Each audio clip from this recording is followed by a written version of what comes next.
आज की हमारी कहानी है किन्नर को लेकर। आम लोगों को भी यही लगता है कि किन्नर पैसे वाले होते हैं, वो शौक से रहते हैं, उनके पास मुफ्त का पैसा होता है और पारिवारिक जिम्मेदारियां कुछ होती नहीं। लेकिन ये लोगों की गलतफहमी है, ये अधूरा सच है। मैं और निशा इस 10 बाई 10 फुट के कमरे में रहते हैं। रात को जब कमरे में हल्की रोशनी होती है तो दीवारों का केसरिया रंग मुझे अच्छा लगता है। हमारे पास एक ढोलक है, एक बिस्तर और कोने में दुर्गा जी की ये मूर्तियाँ। निशा इनकी पूजा करती है। निशा कहती है कि जब हम अपने रिश्ते के बारे में अपने परिवार वालों को ही नहीं समझा पाए तो लोगों को इस बारे में समझाने से क्या बदल जाएगा। इसलिए घर के बारे में वो बाहर के लोगों से कम ही बात करती है। निशा मुझे किसी हीरोइन से कम नहीं लगती। बड़ी बड़ी आंखें, साफ रंग और माथे पर बड़ी बिंदी लगाने का उसे बहुत शौक है। हम दोनों की कहानी 12 साल पहले दोस्ती से शुरू हुई थी। पहले निशा का नाम प्रवीण था। हम एक ही मोहल्ले में रहते थे। जब मैं प्रवीण से पहली बार मिला तो वो 10वीं क्लास में था। मैंने 6ठी क्लास के बाद पढ़ाई छोड़ दी थी। माँ बाप और बड़े भाई ने काफ़ी समझाया था कि मैं स्कूल जाऊं, पर उन दिनों हम खुद को हीरो कि मैं पहले स्कूल पूरा करूं, भले ही उसे बुरी संगत कहूं। लेकिन जिन लोगों में मैं बैठ रहा था उनका मुझ पर काफ़ी असर था। उनमें से ही कुछ लोगों के साथ मिलकर मैंने शादी वाले घरों में जाकर घोड़ी, टप्पे बनने और कई दूसरी तरह के लोकगीत गाने का काम शुरू किया था। 16 साल की उम्र में मैं अपने खर्चे खुद उठाने लायक हो गया था। उधर प्रवीण 12वीं में आ गया था। उसे बांधकर पीटा। हम दोनों नाबालिग थे, लव रिलेशन में थे। वो लड़की है या लड़का, इस बात से मुझे कोई भी फर्क महसूस नहीं होता। उसका खूबसूरत होना या लड़की जैसा दिखना मेरे लिए मायने नहीं रखता था। बल्कि जब मैं और प्रवीण मिले थे तब वो लड़कों की तरह ही पैंट शर्ट पहनता था। किसी लड़की के साथ रिलेशन में होना कैसा होता है ये भी मुझे इसलिए पता है क्योंकि प्रवीण से पहले मैं एक लड़की के साथ 2 साल तक रिलेशन में था। हमारे शारीरिक संबंध भी थे, लेकिन वो मुझसे 8 साल बड़ी थी। बाद में उसकी शादी हो गई। पर मुझे लगता है कि मैं किसी महिला रिलेशन होने के मुकाबले अब ज़्यादा खुश हूँ। लेकिन प्रवीण के साथ होने का एहसास मुझे हमेशा ही अच्छा लगा। घर में मैं पति हूँ और वो पत्नी। ऐसा इसलिए है क्योंकि प्रवीण की फीलिंग शुरुआत से ही लड़कियों वाली थी। उसे मेकअप करने का बहुत शौक है। 12वीं क्लास में ही उसने अपने कान छिदवा लिए थे और बाल बढ़ाने का शुरू कर दिए थे। यहाँ तक कोई समस्या नहीं थी। लेकिन जब प्रवीण के घर वालों को पता लगा कि उनका बेटा लड़का नहीं है और वो मेरे साथ रिलेशन में है तो उन्होंने रस्सी से बांधकर उसकी पिटाई की। और ऐसा सिर्फ एक बार नहीं हुआ। उन्होंने प्रवीण को घर से निकाला तो नहीं, लेकिन उसे छत पर बने एक कमरे में रहने को कह दिया और वहाँ पानी और बिजली तक बंद कर दी। वो पढ़ाई कर सके इसके लिए तब मैंने एक बैटरी का इंतज़ाम किया था। मुझे लगता है कि उस वक्त जो तकलीफ़ें थीं उनसे हम साथ लड़े, जिस वजह से हमारा रिश्ता और मजबूत हुआ। मुझे खुशी है कि प्रवीण मुझसे ज़्यादा पढ़ लिख गया। मेरी माँ कहती थी कि पढ़ने लिखने से दुनिया बदल जाती है, पर प्रवीण के लिए दुनिया नहीं बदली। किन्नरों को नौकरी नहीं देंगे ऐसा कहकर कई लोगों ने प्रवीण को काम पर रखने से मना कर दिया। इसी वजह से प्रवीण ने किन्नरों के समूह में शामिल होने का फैसला किया था। हमारे पास कोई विकल्प नहीं था। मैं जानता था कि किन्नरों का ग्रुप ज्वाइन करने का मतलब होगा शादियों और लोगों की खुशी के मौक़ों पर गाना गा बजाकर पैसे मांगना। मुझे आज भी याद है वो दिन जब मैंने पहली बार निशा प्रवीण को गली में तालियां पीटते देखा था। मुझे बहुत दुख हुआ था। लोगों ने, उसके घर वालों ने उसे वैसे ही स्वीकार किया होता। उसकी थोड़ी भी मदद की होती तो वो आज कुछ और कर रही होती। उसे मजबूरी में इस पेशे में ना आना पड़ता।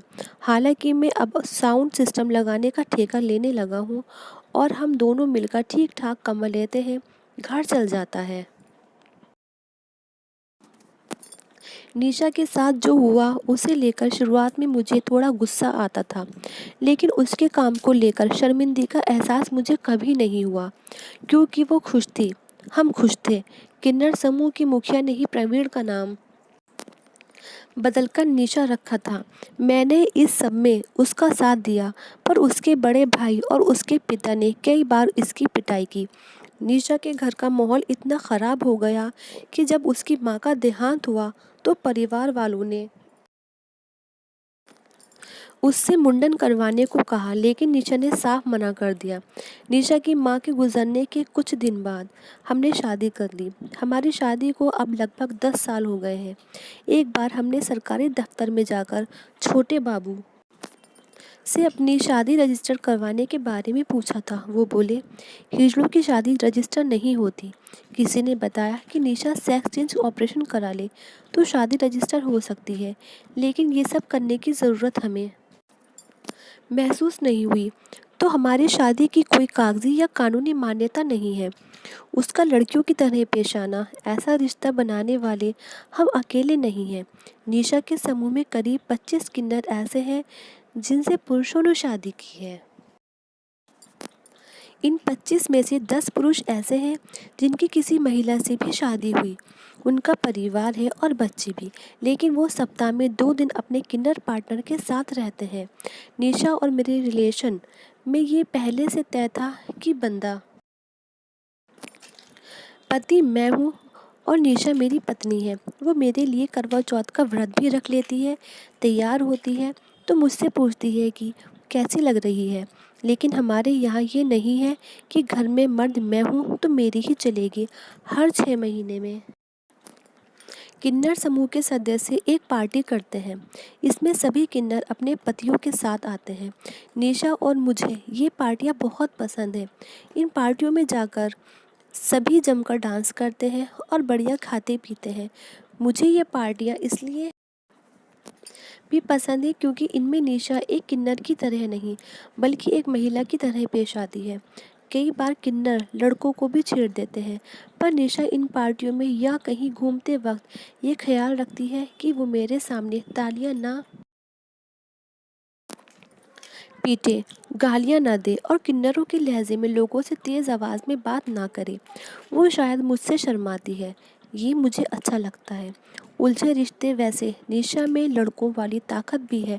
घर पर जब मजाक में हम दोनों में हाथापाई हो जाती है तो उसे हरा पाना आसान नहीं होता। कई बार तो वो मुझे ही गिरा देती है। पहले मेरे बहुत दोस्त थे, लेकिन अब ज़्यादातर पीछे छूट गए हैं क्योंकि वो मुझसे किन्नरों से दोस्ती करवाने ये कहते थे। उनका दिमाग सिर्फ किन्नरों से एक्स तक सीमित था। वो ना तो किन्नरों को लेकर गंभीर थे और ना ही मेरी सोच समझते थे। निशा के समूह की मुखिया मुझे अपने दामाद की तरह इज्जत देती है। निशा ने शादी से पहले घर छोड़ा था। इस बात को 10 साल से ज़्यादा हो गए हैं। तब से लेकर आज तक उसने कभी अपने घर वालों से बात नहीं की। वो अपने भाई और पिता की शक्ल भी नहीं देखना चाहती। उसे लगता है कि वह किन्नर है तो उसे पिता की संपत्ति में भी उसका कोई अधिकार नहीं बचा। पिता के बाद निशा के बड़े भाई को दोनों का हिस्सा मिलेगा। मेरे घर में भी ज़्यादातर लोग मुझसे बात करने से बचते हैं। हमारे ज़्यादातर रिश्तेदारों ने कहा कि वो मुझसे तभी मिलेंगे जब मैं निशा को छोड़ दूंगा, तो मैंने रिश्तेदारों को ही छोड़ दिया। लड़कियों के प्रस्ताव, हालांकि बीते 2 सालों में परिवार के लोगों ने ये दबाव बढ़ाया कि मैं किसी लड़की से शादी कर लूं। उन्हें ये लगता रहता कि मेरी राय बदलेगी। वो शादी के लिए 3 लड़कियों के प्रस्ताव ला चुके हैं, लेकिन मेरी शर्त थी कि मैं शादी के बाद भी निशा का साथ नहीं छोड़ूंगा। ये बात मैं उन्हें टहलाने के लिए कह देता हूँ। वही शादी की बात भी होती है तो निशा का डर बढ़ने लगता है कि कहीं मैं उसे छोड़कर ना चला जाऊं। इसी डर में वो मुझे फेसबुक और व्हाट्सएप इस्तेमाल करने से रोकती है, ताकि किसी और लड़की के चक्कर में मैं ना पड़ जाऊं। मैं इस बात पर बड़ा हंसता हूँ। 2 आखिरी ख्वाहिशें।